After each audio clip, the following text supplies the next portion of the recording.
اور پھر اس کے علاوہ اخفا کہاں ہوتا ہے. یہ جو سارے 15 حروف ٹوٹل آپ کو اسکرین پہ نظر آ رہے ہیں، جب بھی نون ساکن اور تنوین کے بعد یہ سارے حروف آ جائیں گے تو وہاں پر ہم اخفا کریں گے.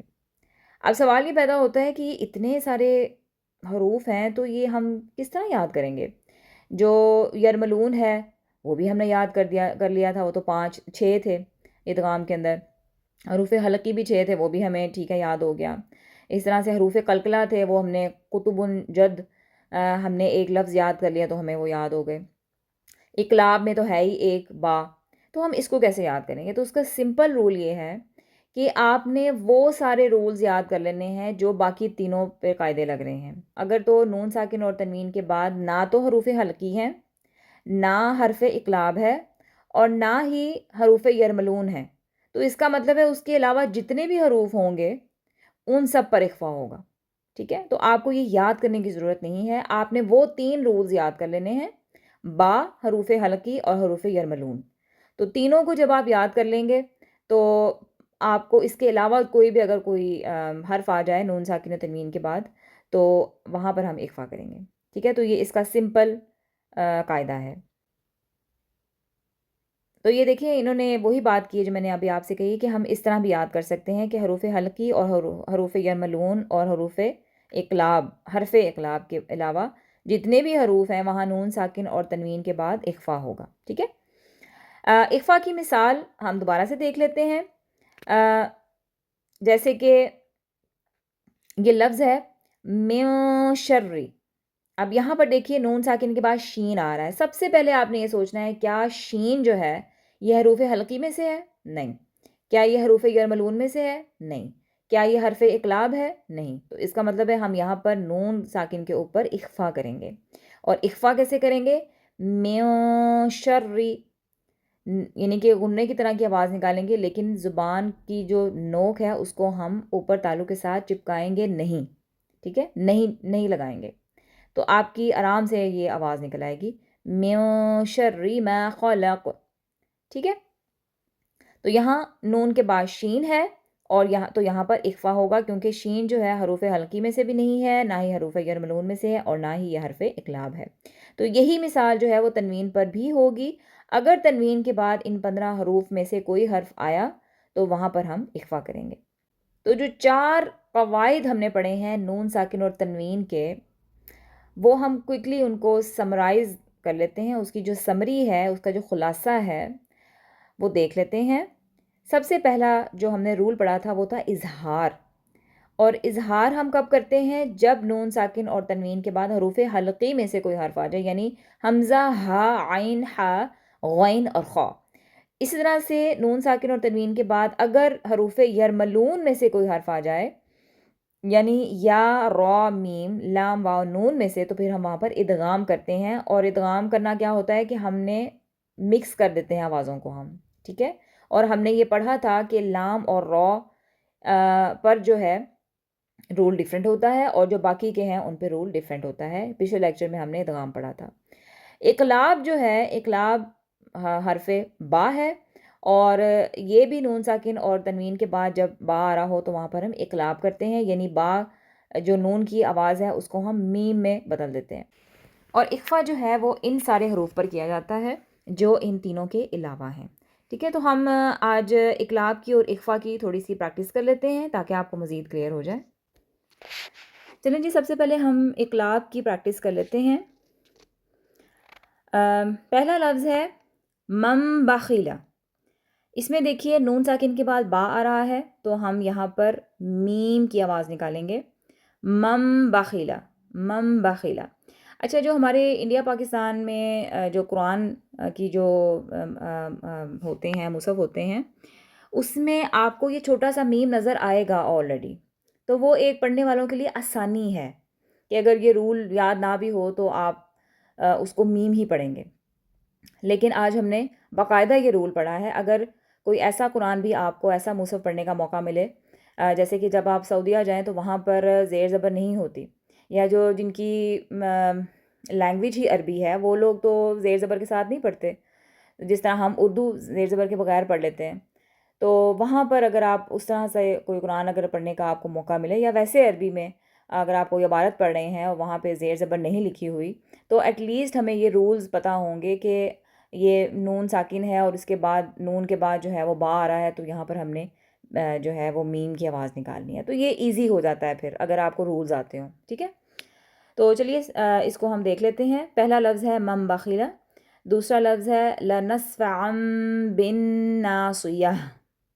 یہاں پر جو عین کے اوپر عین اور الف کے اوپر تنوین ہے، اور الف کے اوپر جب تنوین ہو تو ہم الف کو اگنور کر دیتے ہیں، الف کے اوپر تنوین نہیں ہوتی.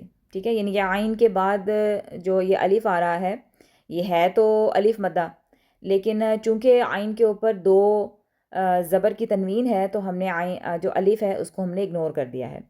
تو ہم اس کو پڑھیں گے لنصفعا بالناصیہ. یہاں پر ایک تو جو با ہے اس پر ہم غنہ کر رہے ہیں، اور پھر بالناصیہ پر جو نون ہے، نون پر بھی تشدید ہونے کی وجہ سے میں نے وہاں پر غنہ کیا ہے. ٹھیک ہے، یہ ہم نے غنہ کا رول میں نے آپ کو بتایا کہ جب بھی میم اور نون کے اوپر تشدید ہوتی ہے تو وہاں پر ہم لازمی غنہ کرتے ہیں. اس کے بعد نیکسٹ ہے من بین الصلب. ٹھیک ہے، نون ساکن کے بعد با ہے تو من بین الصلب. کرام بررۃ. ٹھیک ہے، یہاں پر بھی آپ نے رولز کا خیال رکھنا ہے. را کو ہیوی پڑھیں گے اور میم کے بعد با ہے تو مم بررۃ پڑھیں گے، من نہیں پڑھیں گے، مم پڑھیں گے، مم. اس طرح سے مم بعد مطہرۃ بایدی. یہاں پر بھی دیکھیے تو کو موٹا پڑھیں گے، ہا کو سینے سے نکالیں گے، اور تشدید ہے اس لیے ہم اس کو تھوڑا سختی سے پڑھیں گے. مطہرۃ تو کے ساتھ ملا کے پڑھیں گے. اور تو کے نیچے جو ہے دو زیر کی تنوین ہے، تو تنوین کے بعد با آ رہا ہے تو ہم نے یہاں پر تن کی بجائے ہم اس کو پڑھیں گے تم، یعنی میم کا ساؤنڈ نکالیں گے. مطہرۃ بایدی سفرۃ بذنبہم. اب اس میں دیکھیں چاروں میں یہ چیز رول لگ رہا ہے، پہلے میں بھی، دوسرے میں دیکھیں سفرۃ بذنبہم. ٹھیک ہے، سفرۃ بذنبہم، کہ ایک تو سفرۃ جو ہے اس کے دو زیر کے بعد با ہے تو وہاں پر بھی ہم نے تم پڑھا، اور بذنبہم میں ذال یہ جو ہے ذال کے بعد جو نون ساکن آ رہا ہے، نون ساکن کے بعد پھر سے با آ رہا ہے تو ہم نے یہاں پر بھی میم پڑھا ہے. ٹھیک ہے، سفرۃ بذنبہم. اس طرح سے خبیر بما تعملون، اور اس طرح سے سمیع بصیر یا بصیر، جیسے بھی آپ نے پڑھنا ہو. اس کے بعد ہے کلا لینبذن،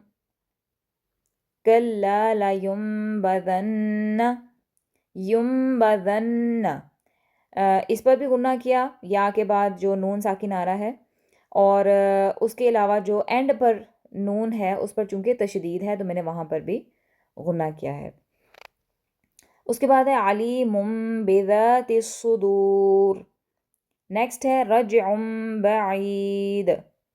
دال پر کلکلا کریں گے، اگر آپ یہاں پر وقف کر رہے ہیں تو دال پر کلکلا ہوگا.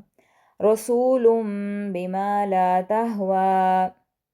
یہاں پر بھی آپ دیکھیے کہ بہت سارے رول لگ رہے ہیں. ایک تو را جو ہے اس کو آپ نے ہیوی پڑھنا ہے، سین پیش ہے، پیش کے بعد آگے واؤ ہے، تو واؤ کے اوپر جزم ہے، واؤ مدہ آ رہی ہے تو رسولن، رسول کو تھوڑا سا لمبا کریں گے. لم بما، رسولن تنوین دو پیش کی تنوین ہے اور اس کے بعد با آ رہا ہے، یہاں پہ اقلاب ہو رہا ہے. اور اس کے بعد بما لا تہوی، بما جو ہے میم کے بعد آگے الف مدہ ہے، لام الف کے بعد بھی لام زبر کے بعد بھی الف مدہ ہے، تو بما بھی لمبا کریں گے اور لا بھی لمبا کریں گے. اور تہوی میں جو واو ہے اس کے اوپر جو ہے وہ کھڑی زبر ہے تو اس وجہ سے اس پر بھی ہم اس کو بھی ہم ایک الف کے برابر لمبا کر کے پڑھیں گے، یا 1 سیکنڈ کے برابر تھوڑا اس کو کھینچ کے پڑھیں گے. ٹھیک ہے جی، یہ اقلاب کی پریکٹس مشق ہو گئی. تو اگلا جو ہے وہ ہے اخفا. اخفا کی مشق کر لیتے ہیں. پہلا لفظ ہے انت منذر.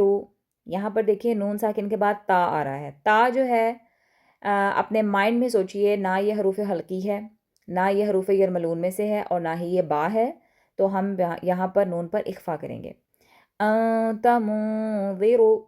ٹھیک ہے، اس طرح سے کراما کاتبین. کاف جو ہے وہ حروف یرملون بھی نہیں ہے، حروف حلقی بھی نہیں ہے، اور با بھی نہیں ہے. تو یہاں پر ہم جو میم کے اوپر جو دو زبر کی تنوین آ رہی ہے اس پر ہم اخفا کریں گے. ٹھیک ہے، اور یہاں پر جو ہے ہم اپنی آواز کو ٹھہرائیں گے، تھوڑی دیر کے لیے ہم سٹے کریں گے. کراما کاتبین. اس طرح سے کنت ترابا یا ترابا. پھر یتیما فآوا. ٹھیک ہے، من دخلہ انثى من شيء نارا ذات فلن تجد يوم ينفخ من طغى عن ضيف من ثقلت انزلنا ينظرون. ٹھیک ہے، یہ بہت آسان تھا اخفا. ہوپفلی آپ میں سے اکثر لوگوں کو یہ آتا ہی ہوگا. ٹھیک ہے، تو اس کی ہم نے پریکٹس کر لی. تو آپ کا سبق آج کے لیے بس یہی دو تختیاں ہیں. انشاءاللہ اگلا ٹاپک جو ہے وہ ہم انشاءاللہ اگلے لیکچر میں کریں گے. سبحانک اللہم و بحمدک اشہد ان لا الہ الا انت استغفرک و اتوب الیک.